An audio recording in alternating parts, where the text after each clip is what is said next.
சுவாமி பெரியவாச்சான் பிள்ளையினுடைய திருக்குமாரரான நாயனாராச்சான் பிள்ளை சரமோபாய நிர்ணயம்ங்கிற கிரந்தத்தை அனுகிரகித்துள்ளார். சரமமான உபாயம் உய்ய ஒரே வழி உடையவருடைய திருவடியே என்பதை அறுதியிடக்கூடிய ஆச்சரியமான கிரந்தம். தனியன்களுக்கு சுருக்கமா அர்த்தம் பார்த்துவிட்டு அடுத்து தொடர்ந்து கிரந்தத்தை நோக்கலாம். முதலில் 2 ஸ்லோகங்களால் நாயனாராச்சான் பிள்ளையினுடைய வைபவம் சொல்லப்படுகிறது. அதாவது கிரந்த கர்த்தாவினுடைய ஏற்றம். அதற்கப்புறம் நாயனாராச்சான் பிள்ளை இந்த கிரந்தத்தை பண்றவர் தானே சில ஸ்லோகங்களால் எதற்கு இதை பண்ணி இருக்கிறேன்னு கூறுகிறார். ரெண்டையும் பார்ப்போம். ஸ்ருத்யர்த்த சார ஜனகம் ஸ்மிருதிபாலமித்ரம் பத்மோல்லசத் பகவதங்கிரி புராண பந்தும் ஞானாதிராஜம் அபய பிரதராஜ புத்திரம் அஸ்மத் குரும் பரமகாருணிகம் நமாமி.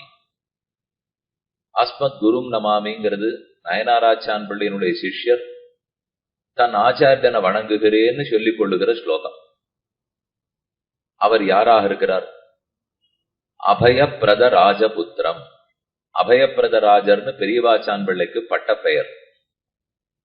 ஸ்ரீ ராமாயண தனி ஸ்லோகத்தில் விபீஷண சரணாகதி பிரகரணத்தே பெருமான் அபயத்தை நல்கினார். அந்த அபயத்தை பத்தி வசத்தியா அதன் பெருமகள்லாம் எழுதி வைத்தபடியால் அபயப்பிரத ராஜர்னு அவருக்கு பட்ட பெயர் வந்தது. அந்த சுவாமியினுடைய திருக்குமாரராய் ஞானாதிராஜம் அபயப்பிரத ராஜபுத்திரம், ஞானத்தாலே சிறந்தவர், திருத்தந்தையாரும் ஞானத்தாலே சிறந்தவர், தனையன் நாயனாராச்சான் பிள்ளையும் ஞானத்தாலே சிறந்தவர். ஸ்ருத்யர்த்த சார ஜனகம், வேத பொருள்களுடைய சாரத்தை எல்லாம் கடைந்து கடைந்து எடுத்து கொடுக்கக்கூடியவர். ஸ்ருத்யர்த்த சார ஜனகம் ஸ்மிருதி பாலமித்ரம் பத்மோல்லசத் பகவதங்கிரி புராண பந்து. பகவதங்கிரிங்கிறது பெருமானுடைய திருவடிகள். புராணனா பழமையான, பந்துனா உறவுக்காரர். பெருமானுடைய திருவடிகளுக்கு ரொம்ப புராதனமாய் பழமையான பந்துவாக உறவாக இருக்கிறவர். பத்மோல்லசத், பத்மம் தாமரை, உல்லசத்து மலர வேண்டும், ஸ்மிருதி பாலமித்ரம் தாமரை மலர்வதற்கு சிறந்த சூரியனை போல இருக்கிறவர். ஆனா இந்த சூரியன் நாம பார்க்கிற சூரியன் இல்லை. ஸ்மிருதி பாலமித்ரம், ஸ்மிருதிங்கிறதே தாமரை.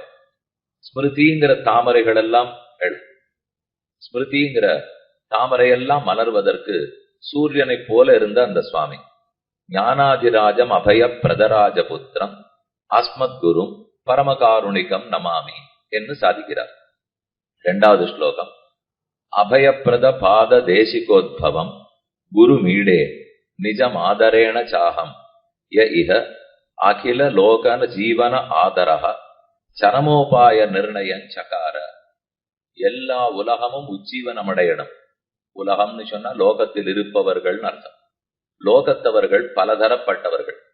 இன்னைக்குத்தான் உபன்யாசம் கேட்கணுங்கிறவா, இன்னைக்குதான் கோவிலுக்கு புதுசா வந்தவர்கள், இது என்னதுன்னே தெரியாதே தெரிஞ்சுக்க விருப்பம்னு இருக்கிறவா, ரொம்ப வருஷமா கேட்டு கேட்டு பழகினவர்கள், கேட்டு அனுஷ்டிக்கிறவா, கேட்டு அனுஷ்டிக்காதவா, கேட்காமலே அனுஷ்டிக்கிறவா, இப்படி பல வகைகள் உண்டு. யாருடைய உஜ்ஜீவனத்துக்காகவும் ராமானுஜர் திருவடிகளே வழி அப்படிங்கிறத சொல்லிக் கொடுத்தவர். ஏக அகிலலோக ஜீவனம். உலகத்தவர்கள் எத்தகைப்பட்டவர்களாக இருந்தாலும் எல்லா வகைப்பட்டவர்களுக்கும் வழிகாட்டியவராய் சரமோபாய நிர்ணயம் சகார. இதிலே எல்லா வகைப்பட்டவர்களுக்கும் இந்த புஸ்தகம் வழிகாட்டின்னு மட்டும் அவர் சொல்லல. அவர் சொல்ல வந்தது எத்தகையவனுக்கும் ராமானுஜருடைய திருவடிகள் சரமமான உபாயம். அது யாருக்காக இருக்கட்டும், அதுவே தானே வழிகாட்டும். அபயப்பிரத பாத தேசிகோத்பவம். அபயப்பிரத பாதர்னு கிருஷ்ணபாதர் என்னும் அபயப்பிரத பாதர் என்னும் பெரியவாச்சான் பிள்ளைக்கு திருநாமம். தேசிகர் அவர் ஆச்சாரியன். அதனால் அந்த தேசிகங்கிற ஆச்சாரியனுடைய, பெரியவாச்சான் பிள்ளை ஆகிற ஆச்சாரியனுடைய உத்பவம், அவருடைய திருக்குமாரராக அவதரித்த குரு மீடே, ஆதரத்தோடு அந்த குருவை நான் வணங்குகிறேன். இந்த 2 ஸ்லோகங்களும் நாயனாராச்சான் பிள்ளையினுடைய சிஷ்யர் அவரை பற்றி, அதாவது தன் ஆச்சாரியனை பற்றி அனுகிரகித்தது.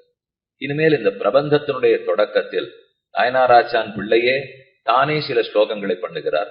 அபயப்பிரத பாதாக்கியம் அஸ்மத் தேசிகம் ஆசிரியே யத் பிரசாதாதகம் பக்ஷியே சரமோபாய நிர்ணயம்.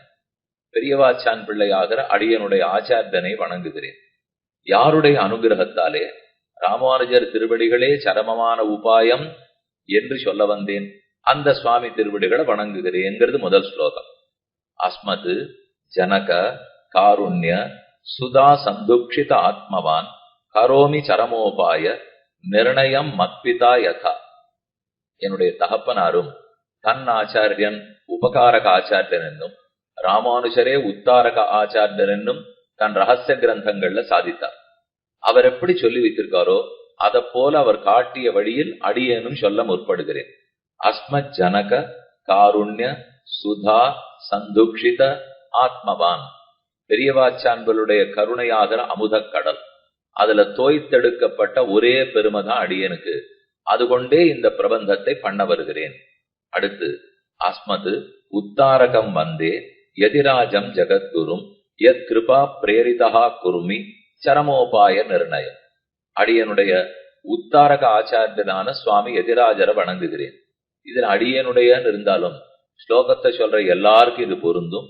அனைவருக்கும் சுவாமியே உத்தாரக ஆச்சாரியர். எதிராஜம் ஜெகத்குரும் யத் கிருபா பிரேரிதா, யாருடைய கிருபையாலே தூண்டப்பட்டவராய் அடியேன் சரமோபாய நிர்ணயம் செய்ய வந்தேனோ அந்த சுவாமிக்கு வணக்கம், அந்த சுவாமியை வணங்குகிறேன்னு சொல்ல வருகிறார்.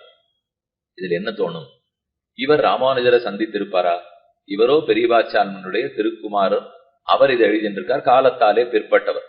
அப்படி இருக்கும்போது ராமானுஜரால் தூண்டப்பட்டுன்னு சொல்லலாமானால் உபகாரக ஆச்சாரியர் மற்ற எல்லா ஆச்சாரியர்களும். உத்தாரக ஆச்சாரியர் சுவாமி ராமானுஜர். அவர் உத்தாரகர்ங்கிறத எழுதணும்னால் உத்தாரகர் தூண்டித்தான் எழுத முடியும். உபகாரகர்கள் தூண்டி இருந்தாலும் உபகாரகர்கள் கொண்டு போய் சேர்க்க போவதே உத்தாரகர் இடத்துலதான். அப்ப அதனால் அவர் தூண்டினார்னு சொல்லுவதிலே குறையில்லை. பூர்வ அபர குரூப்தைச்ச ஸ்வப்ன விருத்தை யதீஷபாக்கு கிரியதேத்ய மயா சம்யக்கு சரமோபாய நிர்ணயா. இந்த சரமமான உபாயம் ராமானுஜர் திருவடின்னு சொல்ல வருகிறீரே, இது எங்கிருந்து நிர்ணயம் பண்றது? எதுக்கு பிரமாணம் வேணுமே? இப்ப ஏதோ ஒரு இடத்துல இந்த மாதிரி கருத்து இருக்குன்னு சொன்னால் நம்மாழ்வார் இப்படி பாடியிருக்கார், திருமங்கியாழ்வார் இப்படி பாடியிருக்கார்னு சொல்லலாம், உடையவர் இப்படித்தான் சாதித்தார்னு சொல்லலாம்.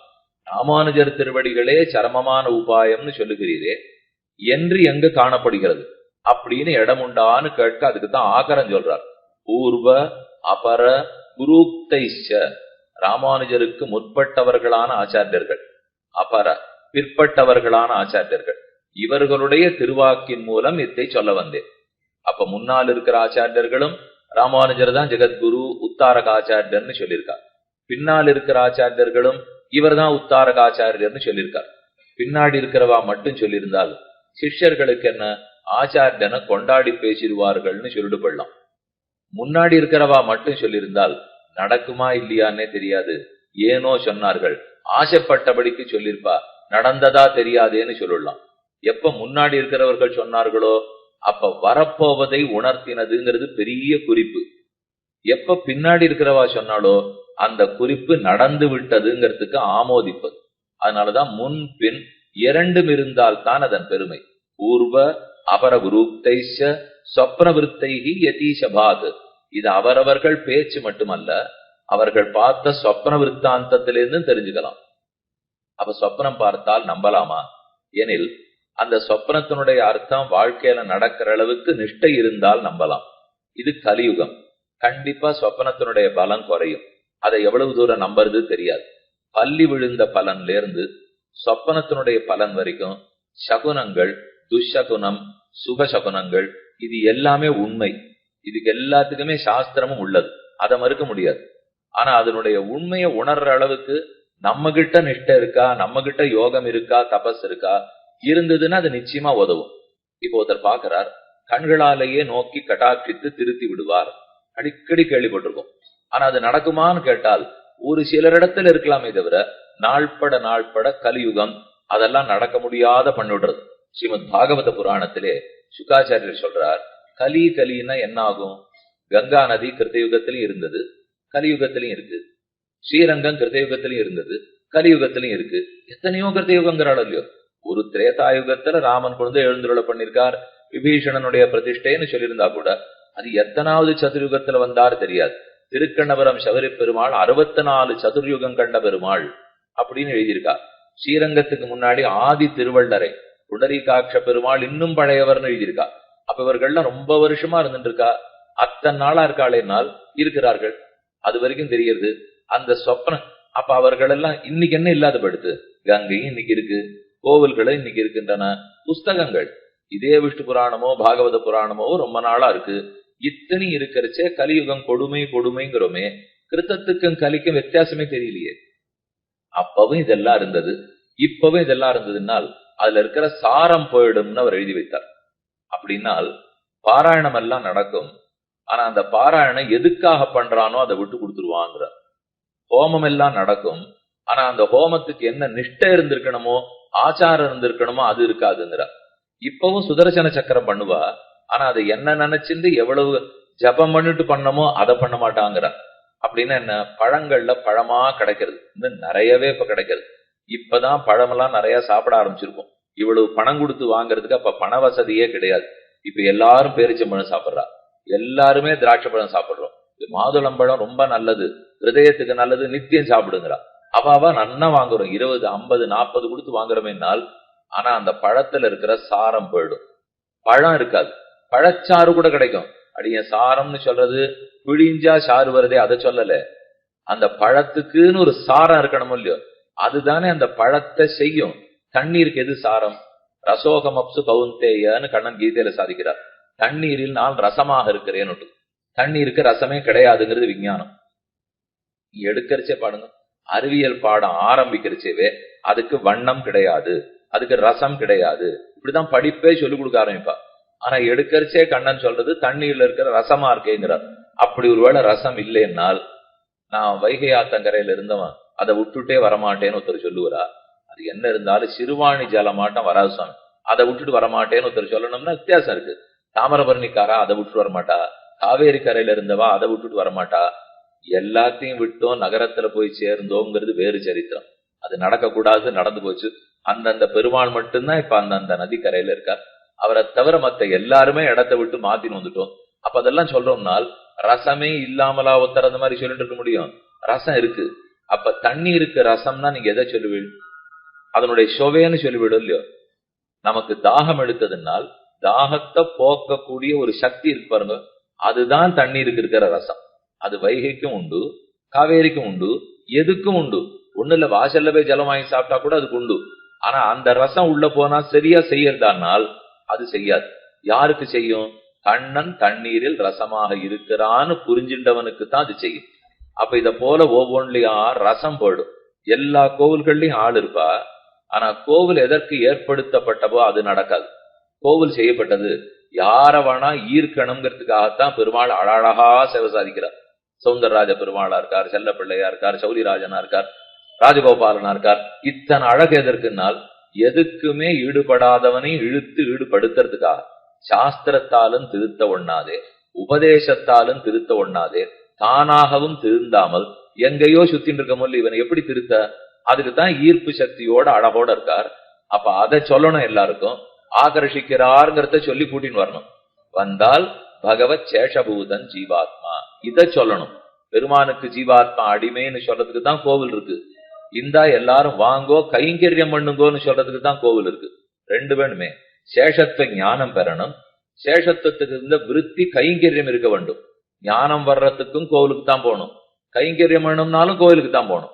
ஒரு மடம் இருக்கா, ஞானத்தை கொடுக்கணும், கைங்கரியத்தை வாங்கிக்கணும். இந்தாங்க இங்க ஞானத்தை வாங்கிக்கோங்க, இன்னென்ன கைங்கரியத்தை கொடுங்க. இதுதான் மடத்துல நடக்கணும், ஆசிரமங்கள்ல நடக்கணும், கோவில்கள்ல நடக்கணும். அதுக்கு பிரதியா வர்றவர் கைங்கரியம் பண்ணணும்னா ஆகார வசதி பண்ணி கொடுக்க வேண்டாமா, தங்கறதுக்கு இடம் கொடுக்க வேண்டாமாங்கிறதுக்காக கொடுத்திருக்கார்கள். அப்ப இது நடக்கிறதான்னு கேட்டால் ஒவ்வொரு கோவில்லையும் லட்சக்கணக்கில் கூட்டம்.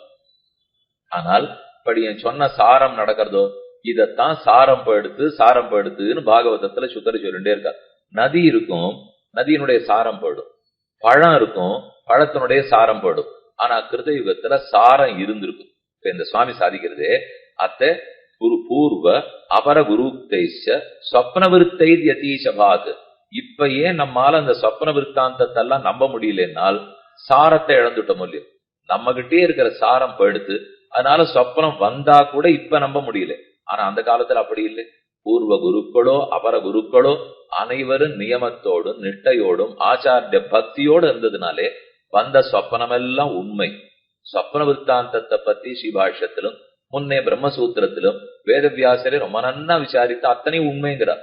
ஈஸ்வரன் தான் சொப்னத்தை சிருஷ்டிக்கிறார், நாம சிருஷ்டிக்கிறதா நினைச்சு கூடாது. பகவான் நம்முடைய கர்மத்துக்கு தகுந்து சொப்னங்களை சிருஷ்டிப்பார்.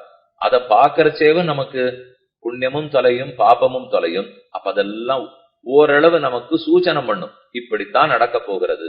வாழ்வார் எழுந்துருளினார், நாதமுனிகளுக்கு இத்தனையும் சொன்னார்னால் நேரம் வந்திருப்பாரா? கூட எத்தனை பேர் பார்த்திருக்காளான்னு நீங்க கேட்டீங்கன்னா வந்திருப்பாளா? அது ஒரு மதுரகவி ஆழ்வார் அப்ப பார்த்திருக்கலாம். நாதமுனிகள் ஒருத்தருக்குத்தான் அவர் சேவை சாதிச்சிருப்பார்.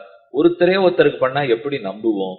நிறைய பேருக்கு இந்த லோகம் எல்லாமே சாட்சி கேட்கிற லோகம். எதுக்கா இருந்தாலும் நீதிமன்றத்துக்கு போவே சாட்சி கொடுனால், ஆனா நம்ம புஸ்தகங்களோ நம்ம ஆச்சாரியர்களோ சாட்சி சாட்சாத் திரட்டடின்னு பகவானே சாட்சி, அவர் ஒருத்தரே தான் உள்ள சாட்சியா இருக்கார். இதுக்குள்ள இருந்து நான் நினைக்கிறது எல்லாத்தையும் அவர் புரிஞ்சுக்கிறாரு. வேற யாராவது சாட்சி விட்டா தெரியாது.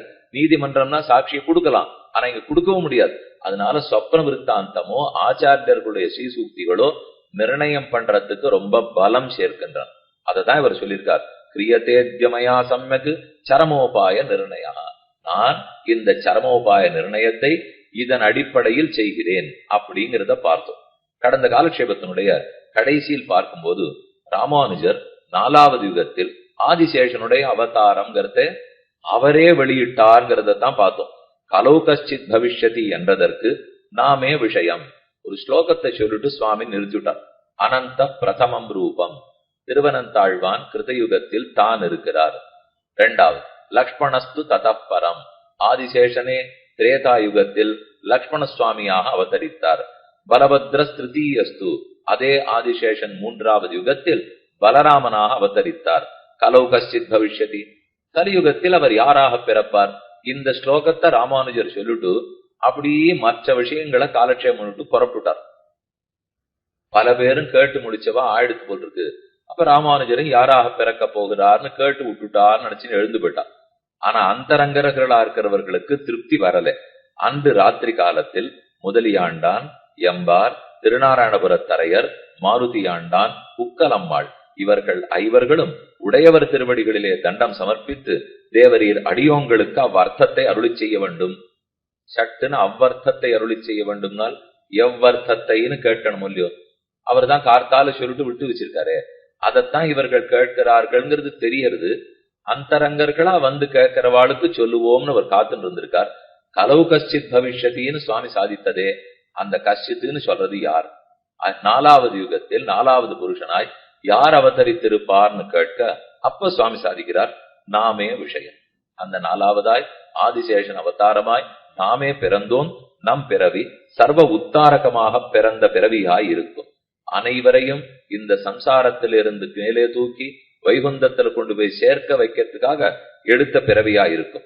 ஆகையாலே எல்லாரும் நம்மை பற்றி நிர்பரராய் இருங்கோள், ஒரு குறையும் இல்லை.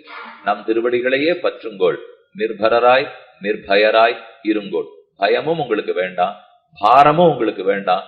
நாம் உம்மை கொண்டு போய் பெருமான் திருவடிகளில் சேர்ப்போம், நம்மையே பற்றுங்கோள்னு சொல்லுகிறார். இதுல சந்தேகம் வரும், இப்படி போய் யாரானு என்னை பற்றுன்னு சொல்லிக்கலாமானால், கண்ணன் கீதாச்சாரியன் அவதரித்தார், என்னை பற்றுன்னு சொல்லாம வேற யாரையான்னு பற்றுன்னு சொல்லுவாரா? உண்மை அதுதானே. மாமேகம் சரணம் பிரஜான்னு சொல்லச்சே தற்புகழ்ச்சி அதிகமா இருக்கு, ஆத்ம பிரசம்சை பண்ணிக்கிறார் கண்ணன். அதனால இந்த ஸ்லோகம் ஏற்கத்தக்கதா தெரியல. பின்ன அவர் யாரை பார்த்து அவனை பற்றுன்னு சொல்லுவாரா? சொன்னார். சொன்னதுனால பெரிய குழப்பம் வந்துடுது. தமேவ சரணங்கச்ச சர்வபாவேன பாரதான்னு ஒரு ஸ்லோகம் வந்தது. பாரத எல்லா படிகளாலும் அவனையே சரணமாக பற்றுனால் அர்ஜுனன் கிழக்கையும் மேற்கையும் வடக்கையும் தெற்கையும் பார்க்க ஆரம்பிச்சுட்டான். யாரோ தர அவனை பற்றுன்னு கண்ணன் சொல்றாரே, அந்த அவன் யாரா இருக்கும்னால் அப்புறம் அவன் தோளை தட்டி திருப்பி நான் தான் எங்கோ தேடிட்டு இருக்காதேன்னு அவனுக்கு தெளிவுபடுத்த வேண்டியதா போச்சு. ஏதான ஒரு ஸ்லோகம் ஒரு சப்தம் தப்பா போச்சுன்னால் நம் போன்ற அது இத்தனை 1000 வருஷம் கழிச்சு படிக்கிறவாளுக்கு புரிய போறதா? அப்ப உண்மையை உண்மையாகத்தான் சொல்லியாக வேண்டும். கண்ணன் திருவடிகளை பற்றினால் முக்தி என்பது உண்மையானபடியால் அவர் சொன்னார்.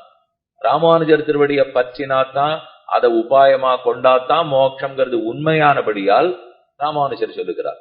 அப்ப அது பொய்யா இருந்தா தானே ஆத்ம பிரசம்சை. நம்ம விஷயத்துல எல்லாம் தற்புகழ்ச்சி கூடாதுன்னு ஏன் சொல்லிக்கிறோம்னால், 100% நம்ம தற்புகழ்ச்சியில சொல்றது பொய். அது எதுவும் உண்மையே இல்லை.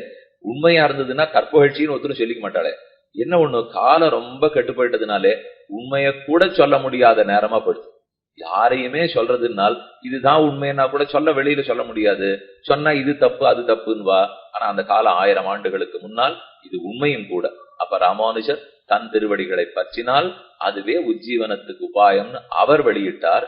இத சொன்ன உடனே நமக்கு ஒரு சந்தேகம் வரும்னு அவளுக்கு தெரியாது. அது என்ன, அவர் தானே தன்னை பத்தி சொல்லுன்றதுனால் வேண்டாம். முற்பட்டவர்கள் உடையவரை பத்தி என்ன சொல்றாருன்னு சொல்றேன், பிற்பட்டவர்கள் ராமானுஜரை பத்தி என்ன சொல்லியிருக்காருங்கிறதையும் சொல்றேன்.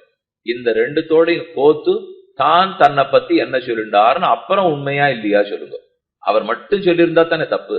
திடீர்னு எனக்கு பாருங்க, வலது தோல்ல விஷ்ணு தெரிகிறார், இடது தோல்ல பிரம்மா தெரிகிறார், என் நெத்தியில ருத்ரன் தெரிகிறார்னு யாரானு சொல்லலாம். சொன்னால் அப்ப அது உண்மையாயிடுமானால் கொஞ்சம் அவருக்கு முன்னாடி இருக்கிறவாத சொல்லியிருக்கணும், பின்னாடி இருக்கிறவாத சொல்லியிருக்கணும், உணர்ந்தவர்கள் ஆமா உணர்ந்தேன்னு சொல்லணும்.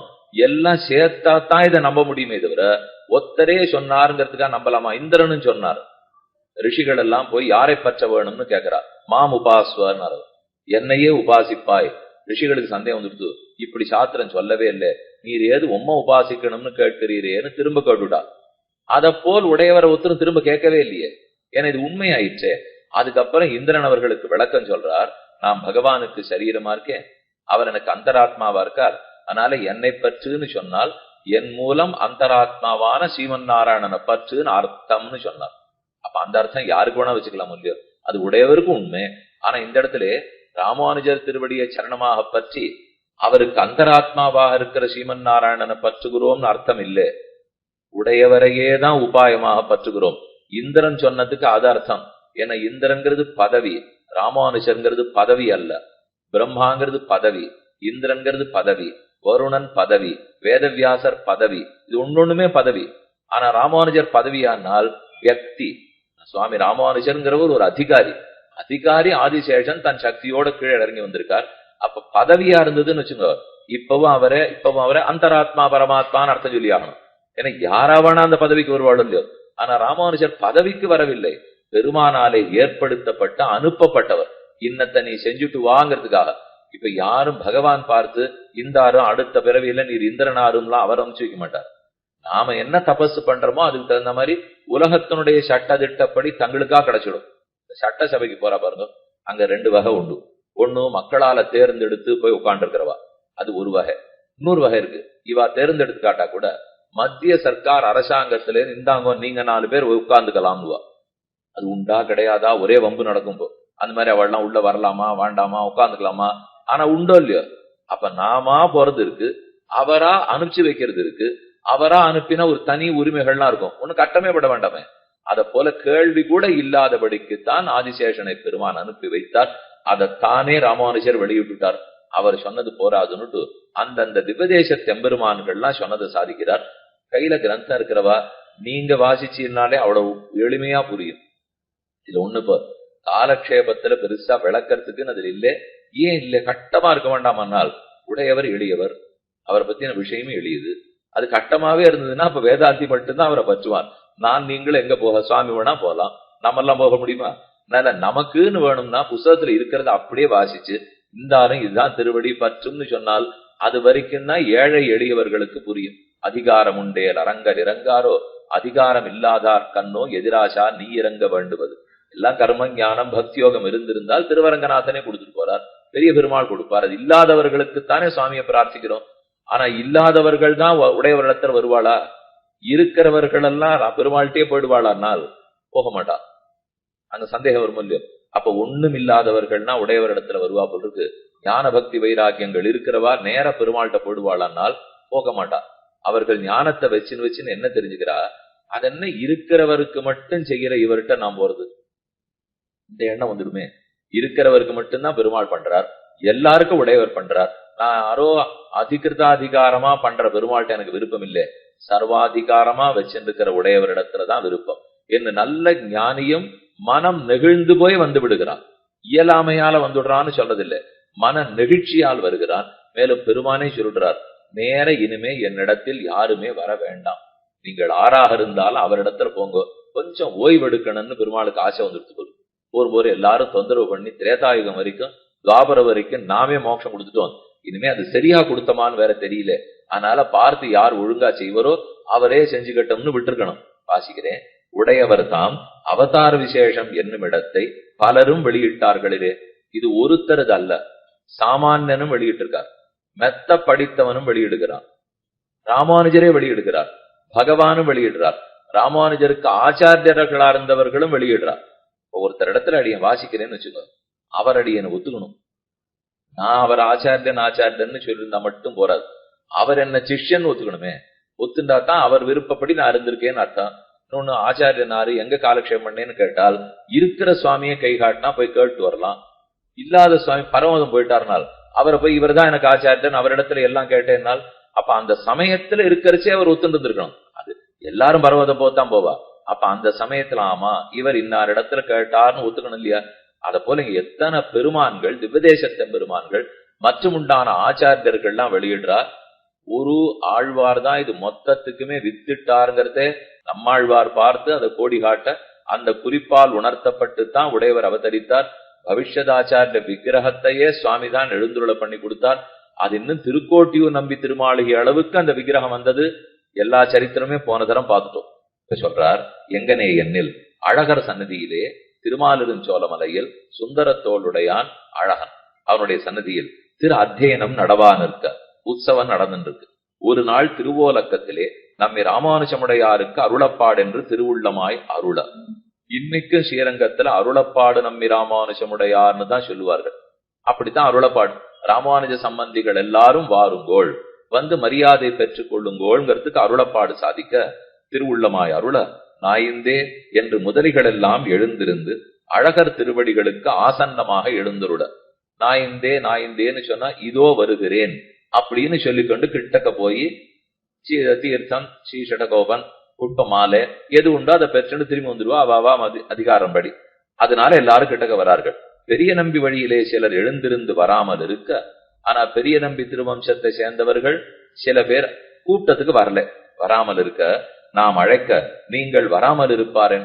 நாம் அருளப்பாடிட்டு இருக்கும் போது ஏன் வராமல் இருக்கிறீர்கள்னு பெருமான் கேட்கிறார். என்ன அப்ப பெரிய நம்பி திருவம்சத்தார் பதில் கூறுகிறார்கள், ராமானுஜமுடையாருக்கு அருளப்பாடு. ராமானுஜமுடையார் ராமானுஜ சம்பந்திகளுக்கு அருளப்பாடுன்னு சொன்னீர், அப்படின்னா ராமானுஜ சிஷ்யர்கள் தானே வரணும். நாங்க ராமானுஜருக்கு ஆச்சாரியன் ஆயிட்டு அப்படி இருக்கிறச்சே நாம வரணுமான்னு அவளுக்கு அபிப்பிராயம். தேவரியர் திருவுள்ளம் பற்றுகையாலே அவர் எங்களுக்கு சிஷ்யராய் இருக்கையாலே அவர் எங்களுக்கு சேஷபூதரன்னோ என்று வராமல் இருந்தோம். எங்களுக்குன்னு அவ சொன்னது ஆச்சரியம். பெரிய நம்பிகளுக்கு அவர் சிஷ்யர், ஆனால் பெரிய நம்பி திருவம்சத்தவர்கள் அத்தனை பேருக்கும் சிஷ்யரா இருந்தார். ஆனால் அப்படின்னு எடுத்துட முடியாது இந்த காலத்துல, அப்படின்னு நம்ம நினைக்கவே கூடாது. அந்த ஆச்சாரியனுக்கு அந்த சிஷ்யன் அப்போது சிஷ்யன். ஆனா அதுக்கு அப்புறமும் இப்ப இந்த திருவம்சத்துல எல்லாம் பலரும் வந்திருப்பா, அந்த சிஷ்யருடைய திருவம்சத்திலையும் பலரும் வந்திருப்பா. இன்னைக்கு அவ எல்லாரும் நமக்கு சிஷ்யர்னு நினைச்சுட்டு இருக்க கூடாது. இப்ப மணவாள மாமனிகளுடைய தனியனை சொல்லித்தான் எல்லா திவ்ய பிரபந்தம் ஆரம்பிக்கிறோம். மணவாள மாமனிகள் கடைசி ஆச்சாரியர். இப்ப அவருக்கு முன்னாடி இருக்கிற ஆச்சாரிய புருஷர்கள்லாம் இந்த தனியனை சொல்றதா இல்லையா? யாரா இருந்தாலும் சொல்லித்தாங்கணும். அது உடையவர் திருவம்சம்னு சொன்னால் எந்த சன்னியாசி இன்னைக்கு எந்த மடாதிபதி எழுந்துள்ள இருக்காரோ அவரெல்லாம் உடையவருடைய வம்சம்னு சொல்லலாமோ இல்லையோ? புத்திரனா இருந்தானே சிஷ்யனா இருந்தானே அவரால் ஸ்தாபிக்கப்பட்ட எல்லாரும். அப்ப நாங்கள்லாம் நேர உடையவருடைய வம்சத்தவா, அதனால பின்னாடி பிறந்த மணவாளவர்கள் தனியன் சொல்ல மாட்டேன்னு சொல்ல முடியுமா? இல்ல கூரத்தாழ்வான், முதலியாண்டான், பட்டர், சோமாசி ஆண்டான், வடுக நம்பிகள், அனந்தாழ்வான், இத்தனை பேர் இருந்திருக்காளே. அத்தனை பேருடைய சந்ததியர் இன்னைக்கு இருக்காளே. அவ யாரா இருந்தாலும் ஸ்ரீசைல தேவாத்திரம் திபக்தான் சொல்றோம். இன்னும் ஒரு நூற்றாண்டின்னு சொல்லித்தான் முடிக்கணும்னால் நல்ல பிற்பட்டு வந்துட்டதுக்காக அந்த முற்பட்ட ஆச்சாரிய சிஷ்யபாவம் தொடரும்னு வச்சுக்க முடியாது. ஒரு இடத்துல தொடர்ந்தது. உடையவர் காலத்துல பல சிஷ்யர்களும் போய் அவரை ஆசிரியிக்க அந்த சிஷ்ய வம்சத்தவ அத்தனை பேரும் மணவாள மாமனிகள் காலத்துல திரும்ப அவரை போய் ஆசிரிச்சிருக்கா. அதுக்கு ஒரே காரணம் என்ன?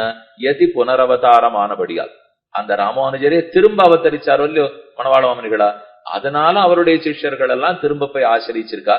அதுவே எவ்வளவு பெரிய சமாச்சாரம்லாம் ஸ்ரீரங்கத்துல நடந்தது தெரியுமோ. இவர் தான் இவர்னு புரிய வைத்து அத்தனை பேரையும் கூட்டி கொண்டு வந்து இந்தாங்கோ திரும்ப ஆசிரியக்கணும். அன்னைக்கு ஆசிரியத்ததோட போராதுங்கிறத அது அண்ணன் சுவாமி, பிரதிவாதி பயங்கர சுவாமி, வானமாவலஜிய சுவாமி இவர்கள் எல்லாம் எடுத்து சொல்லி சொல்லி புரிய வச்சிருக்கா. ஆனா அது எளிதில் புரியக்கூடியது அல்ல. இது அங்க நடந்தது பாருங்க.